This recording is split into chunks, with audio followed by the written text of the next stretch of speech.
की त्यांनी वैयक्तिक पातळीवर टीका न करता राजकीय विषयावर टीका करावी, राजकीय विषयावर चर्चा करावी आणि जी भूमिका माझी मनोज जरांगे पाटलांच्या वेळेला आजपासून 3 वर्षापूर्वी होती तीच भूमिका माझी आजही आहे आणि तीच भूमिका मी लक्ष्मण हाकेंना देखील सांगतोय. त्यांचं एक असं विधान आहे की मनोज जरांगे पाटील ज्या शिव्या देतात त्या तुम्ही सांगता आणि त्यानंतर या सगळ्या शिव्या देतात असं आहे.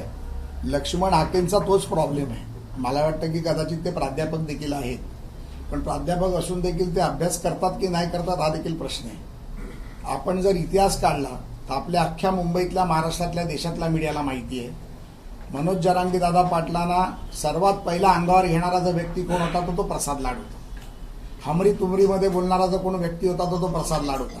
आणि या बाबतीत माननीय मनोज जरांगे पाटलांनी देखील स्पष्टपणे मीडियामध्ये कबुली केली की प्रसाद लाडनी देखील मला अंगावर घेतलं आणि माझं कारण तेव्हाचं तेच होतं की कोणावरती वैयक्तिक टीका करू नको, कोणालाही शिवीगाळ करू नको, कोणाच्या आई वडिलांवरनं बोलू नको.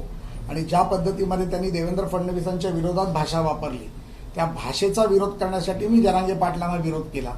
कालांतराने त्यांचा गैरसमज दूर झाला, त्यांचे विषय स्पष्टपणे त्यांच्यापर्यंत पोहोचत नव्हते ते पोहोचवण्याचे काम करण्याची भूमिका मी केली. ओबीसी समाज, SC ST समाज, आदिवासी समाज, मराठा समाज यामध्ये कुठली दुफळी निर्माण होऊ नये त्यामुळे त्याच्यासाठी मी प्रयत्न केला. आणि आज जरांगे दादा पाटलांच्या ते लक्षात आल्यानंतर मागच्या 2-2.5 महिन्यापासून त्यांनी माननीय देवेंद्रजींबद्दलची भूमिका बदलली. त्यांनी कोणाबद्दलही वैयक्तिक टीका करणं बंद केलं. मी आज देखील तुमच्या माध्यमातून सांगतो, जर त्यांनी देखील वैयक्तिक पातळीवरती कोणाबद्दलही बोलले तर त्यांच्या विरोधात बोलण्याची भूमिका आजही मी ठेवतो. तीच भूमिका घेऊन मी चाललोय. आता हाके असं म्हणतायत की प्रसाद लाडनी मनोज जरांगेला सांगितलं की देवेंद्र फडणवीसांबद्दल मी शिव्या द्याव्या. सन्माननीय लक्ष्मण हाकेजी, मी तसं मागाशी म्हटलं की हाकामारी केल्यासारखं बोलू नका. देवेंद्र फडणवीस आमचे नेते आहेत, देवेंद्र फडणवीस आमचे भाऊ आहेत, देवेंद्र फडणवीस आमचं सर्वस्व आहे. त्यामुळे देवेंद्र फडणवीसांबद्दल एकदा तुम्ही बोलून दाखवा, मग तुमच्याबद्दल मी काय करतो हे अख्खा महाराष्ट्र पाहिजे. पण याच्यामध्ये ते म्हणतात की माझ्या रॅलीवरती हल्ला करण्याचा पण कट आखला होता आणि नंतर अटक करणार होते, त्यासाठी बंदोबस्त लावला होता असा आरोप करतात जरांगे पाटील. नाही बघा, जरांगे पाटील काय आरोप करतायत काय नाही करतायत त्याबद्दल मी काही भाष्य करणार नाही, परंतु एकच गोष्ट सांगेन, माननीय उदय सामंत साहेब देखील जरांगे पाटील साहेबांशी बोलले आहेत. माझं देखील 2दा-3दा बोलणं झालंय. आमचा प्रयत्न नक्कीच राहील त्यांच्या मनामध्ये ज्या काही चुकीचा समज आहे किंबहुना त्यांचा जो गैरसमज झालाय तो दूर आम्ही करू याची मला खात्री आहे. त्यांच्या ज्या काही 6-7 गोष्टी त्यांच्या ज्या पूर्णत्वाकडे गेल्या नाहीत, ज्यामध्ये सरकारी अधिकाऱ्यांकडनं त्यामध्ये चुकीच्या पद्धतीने वागलं जातं किंबहुना त्यांचं असं म्हणणं आहे की सरकारी अधिकारी त्यामध्ये खोडपणा करतात किंबहुना त्यांनी बावनकुळे साहेबांवरती टीका केली. पण माझी त्यांना त्या बाबतीत देखील विनंती आहे की सन्माननीय चंद्रशेखर बावनकुळे हे राज्याचे नेते आहेत, आमचे नेते आहेत, तर त्यांच्यावरती देखील आरोप करत असताना त्या आरोपाची शहानिशा माननीय मनोज जरांगे पाटलांनी केली पाहिजे. मनोज जरांगे पाटलांच्या संपूर्ण सुरक्षेची हमी ही सरकारने घेतली आहे, त्यामुळे त्यांच्यावरती कोणी हल्ला करणार नाही ही खात्री देखील मी तुम्हाला देतो. आणि त्यांनी बावनकुळे साहेबांसारखा एक नेता जो सातत्याने त्यांना मदतीची भूमिका ठेवतो त्यांच्या बाबतीत थोडा संयम ठेवून जर ते बोलले तर मला वाटतं निश्चित भविष्यात या सर्व प्रक्रिया करत असताना बावनकुळे सारख्या एका ज्येष्ठ नेत्याचा सन्मान राहिला तर निश्चितपणे त्याच्यात आपल्याला मदत होईल. पण या सगळ्या प्रक्रियेमध्ये ज्या पद्धतीनं भाषेचा वापर जरांगे पाटील विशेष करून करतात, काल प्रवीण दरेकर यांच्याबद्दल पण बोलताना त्यांनी आक्षेपार्ह भाषेचा वापर केला, आज बावनकुळे यांना देखील त्यांनी आक्षेपार्ह भाषा वापरली आहे. भाजपकडून याला उत्तर दिलं जाणार आहे जसे तसं निश्चितपणे देऊ. मी काल देखील म्हटलं, आज देखील म्हणतो की आम्ही कुठल्याही पद्धतीची आमच्या पक्षांच्या नेत्याबद्दल चुकीची भाषा खपवून घेणार नाही. तुम्ही आंदोलक आहात, आंदोलकांमध्ये एक वेगळ्या प्रकारची चीड असते, आंदोलकांमध्ये एक आक्रमकता असते, आम्ही आक्रमकता समजू शकतो, परंतु आक्रमकता समजत असताना तुम्ही कोणावरती वैयक्तिक टीका केली तर आम्ही कोणीही यामध्ये ऐकून घेणार नाही हे निश्चितपणे सांगतो.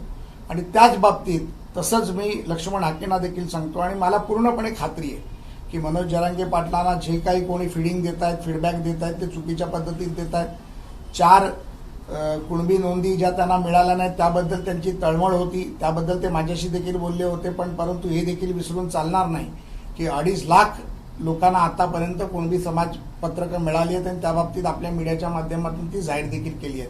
एका मराठी वृत्तपत्राने त्यामध्ये बातमी देखील त्याची केली आहे. पण नुसत्या मराठा समाजाचाच हा प्रश्न नाही आहे, तो ओबीसी समाजात देखील हजारो जात प्रमाणपत्र रद्दबाद केली गेली आहे. त्याची देखील माहिती माझ्याकडे आली आहे, जी मी मनोज जरांगे पाटलांना देणार आहे. मला पूर्णपणे खात्री आहे की मनोज जरांगे पाटलांचा गैरसमज निश्चितपणे दूर होईल. आता ते पश्चिम महाराष्ट्राच्या दौऱ्यावर आहेत.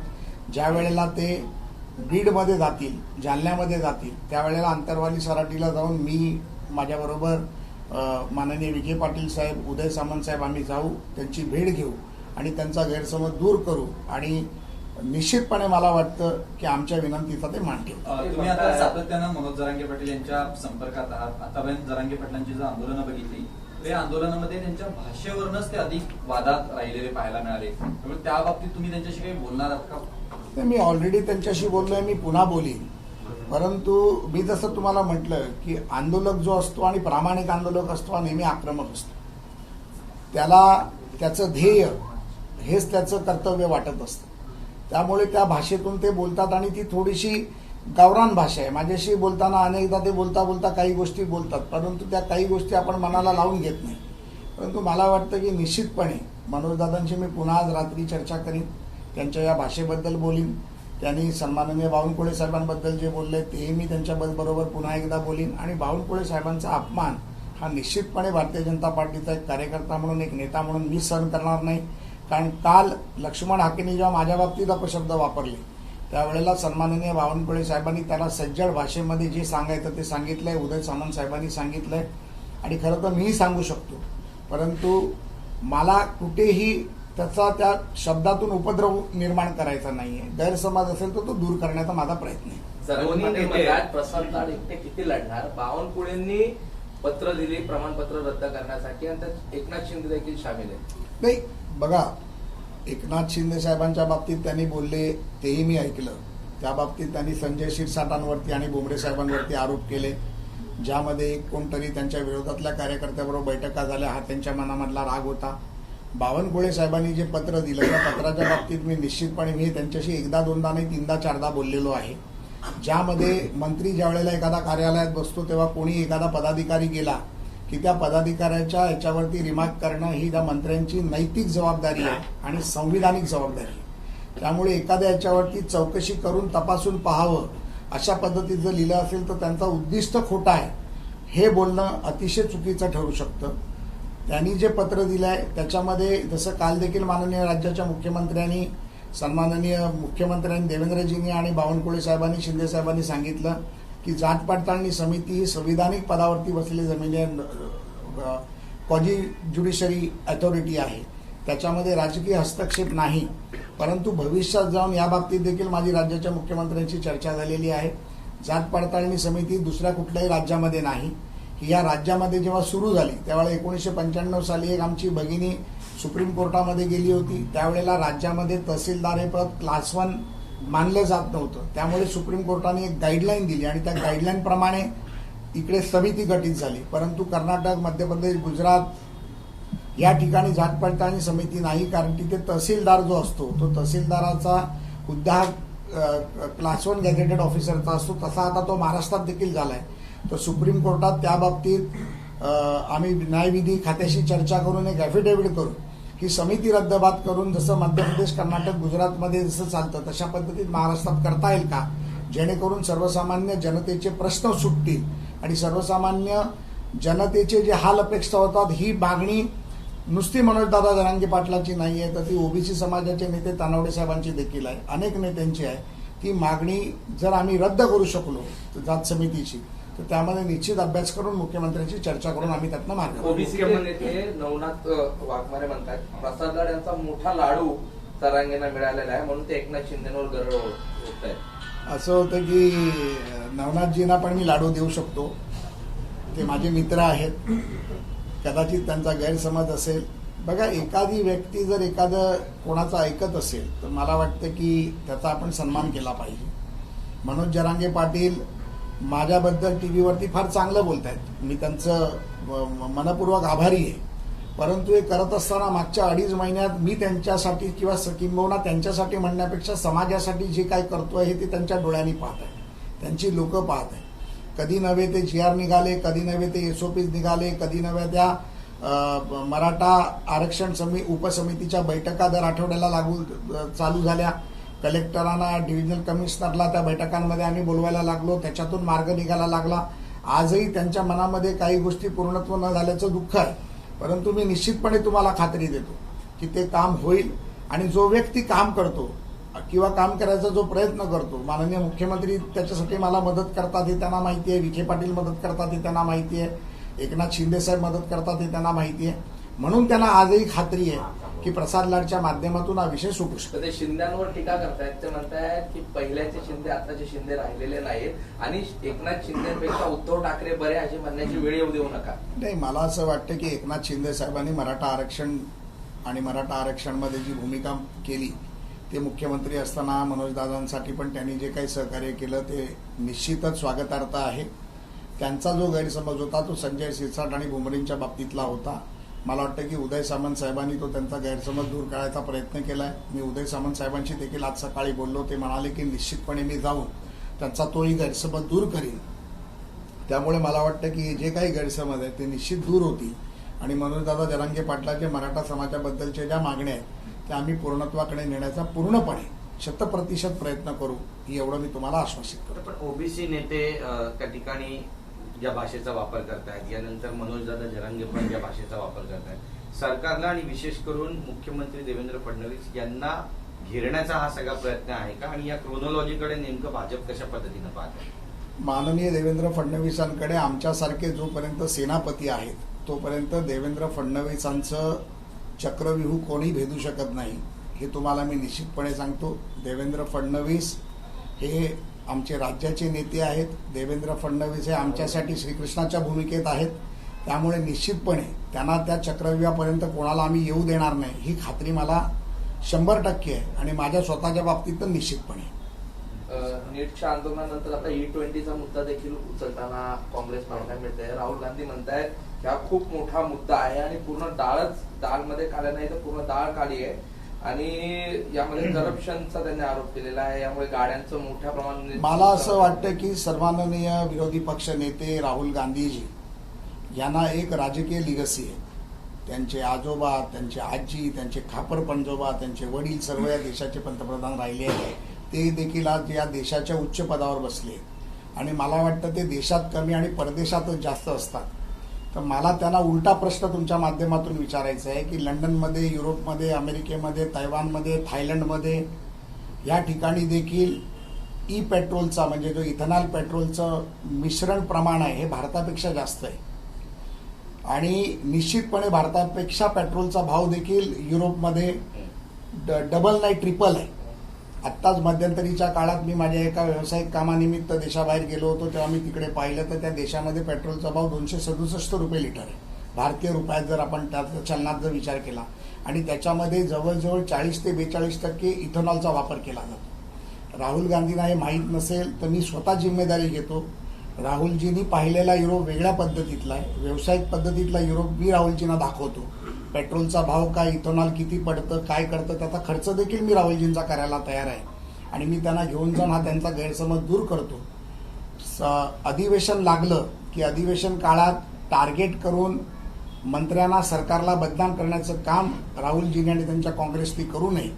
मला वाटतं की सन्माननीय आमचे नेते नितीन गडकरी साहेबांनी जो निर्णय घेतला तो अतिशय परिपक्व निर्णय होता, ज्याच्यामधनं जर इथेनॉलचं प्रमाण वाढत गेलं तर पेट्रोलचे दर कमी करायला मदत होईल. पेट्रोलचे दर जर कमी झाले तर सर्वसामान्य शेतकरी, कष्टकरी, गाडी चालवणारा, मोटरसायकल चालवणारा, ट्रॅक्टर चालवणारा माणूस याला त्याचा लाभ होईल. आणि आपण इनडायरेक्टली ज्याला म्हणतो बेनिफिट्स, त्या इनडायरेक्टली बेनिफिट्समध्ये जर पेट्रोलचे दर जर कमी झाले, इंधनाचे दर जर कमी झाले तर त्या माध्यमातून शेतीचा भाव वाढू शकतो, ग्राहकांना त्याचा फायदा होऊ शकतो. अशा अनेक गोष्टी आहेत. परंतु राहुल गांधी आणि कंपनी यांना या देशामध्ये अस्थिरताच निर्माण करायची. आज जे काही झेंझीचं आंदोलन झालं त्या झेंझीच्या आंदोलनामध्ये उपोषणाला बसलेले जे आमचे उपोषणाला बसलेले होते ते सोनम वांगचुक होते, त्यांच्याकडे न जाता त्यांनी पंतप्रधानांच्या घराच्या बाहेर जाऊन आंदोलन करून स्वतःची एक वेगळी दिशा देण्याचा प्रयत्न केला. त्यामुळे झेंझीच्या आंदोलनामध्ये राहुल गांधींचा काहीही संबंध नव्हता. त्यामुळे राहुल गांधी काय करतात हे त्यांना स्वतःलाच माहीत नसतं. आणि काँग्रेस पक्षाला तर मला वाटतं निश्चितपणे माहीत नसतं. उद्धव ठाकरे यांनी पुन्हा एकदा म्हटलंय की ज्यावेळी पक्षाची सुनावणी सुरू होती पक्ष चिन्हासंदर्भातली त्यावेळी शिंदेचे खासदार म्हणजे ठाकरेंच्या शिवसेनेतून शिंदेच्या शिवसेनेत गेलेले खासदार यांची भेट घेतली पंतप्रधान नरेंद्र मोदी यांनी आणि त्यांना सांगितलं की भिवू नको मी तुझ्या पाठीशी आहे. हे सगळं आम्ही कोर्टाला सांगू असं ते म्हणतात. हे योग्य नाही. नाही, कोर्टाच्या बाबतीत जे काय असेल ते सुप्रीम कोर्ट आहे, त्या बाबतीत मी भाष्य करणार नाही. परंतु उद्धव ठाकरे विधान परिषदेत देखील आमच्याबरोबर होते. त्यामुळे विधिमंडळाचं कामकाज, विधिमंडळाच्या वेळेला चालू राहणारी मुख्यमंत्र्यांच्या भेटी, विरोधी पक्षनेत्यांच्या भेटी याबद्दल ते कधीच आले नाहीत. त्यामुळे त्यांना त्याची कल्पना नाही. आज संसदेचं अधिवेशन चालू आहे. संसदेचं अधिवेशन चालू असताना कुठल्याही पक्षाचा खासदार, कुठलाही नेता जाऊन पंतप्रधान, गृहमंत्री, संरक्षण मंत्री, अंतर्मंत्री सर्वच मंत्र्यांची ते भेट घेऊ शकतात. त्यामुळे विधिमंडळ अधिवेशन काळात जर कुठल्या खासदारांना बोलवून चहा पाणी किंवा नाश्ता दिला असेल तर त्याचं पोटसूळ होण्याचं कारण नाही. नरेंद्र मोदी हे कुठल्या पक्षाचे पंतप्रधान नाही तर ते देशाचे पंतप्रधान आहे. त्यांनी जर कुठल्या खासदारांना आश्वस्त करून जर भिवू नको मी तुझ्या पाठीशी हे सांगितलं असेल तर निश्चितपणे मला वाटतं की तो त्यांचा अधिकार आहे. आणि नरेंद्र मोदी ही एक या देशातली प्रचंड मोठी अशी ऊर्जा आणि शक्ती आहे. त्यामुळे उद्धव ठाकरे काय म्हणतायत, काय करणार आहेत त्याचा त्यांना लखलाभ आहे. मला निश्चितपणे माहिती आहे की ते माननीय देशाचे पंतप्रधान नरेंद्र मोदीजी या राज्यातील सर्वच्या सर्व खासदारांच्या मागे ताकदीने उभे आहेत. नक्कीच पंतप्रधान नरेंद्र मोदी यांची सोमवारी शरद पवार पण भेट घेणार आहे दिल्लीमध्ये. काय नेमक्या पडद्यामागे घडामोडी घडत आहेत? कारण अशी माहिती मिळते की एनडीए मध्ये त्यांचा पक्ष सुद्धा सामील होणार आहे. मी आत्ताच आपल्या प्रेस कॉन्फरन्सच्या पूर्वी सन्माननीय सुप्रियाताई सुळेंची प्रेस बघितली, ज्यामध्ये त्यांनी फार स्पष्टपणे सांगितलं की FCRA बिल जे येते त्याच्यासाठी आमचा विरोध आहे आणि त्या विरोधासंदर्भात काही बदलाव आम्हाला अपेक्षित आहेत. त्या बदलावासाठी आम्ही भेट घेणार आहे. परंतु माननीय शरद पवार साहेब देखील या देशाचे, राज्याचे फार मोठे नेते आहेत आणि त्यांच्या आणि नरेंद्र मोदी साहेबांचे जिव्हाळ्याचे संबंध राहिलेले आहेत. नरेंद्र मोदी साहेब त्यांना गुरु देखील म्हटलेलं आहे. त्यामुळे ती जर भेट असेल तर ही राजकीय भेट असू शकते, वैयक्तिक भेट असू शकते. त्यावरती आपण काही भाष्य करणं एवढे मोठे आम्ही नाही. त्यामुळे यावर मी काही चर्चा करणार नाही. थँक्यू.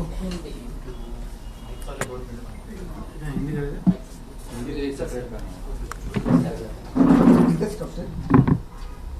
हिंदी करायचं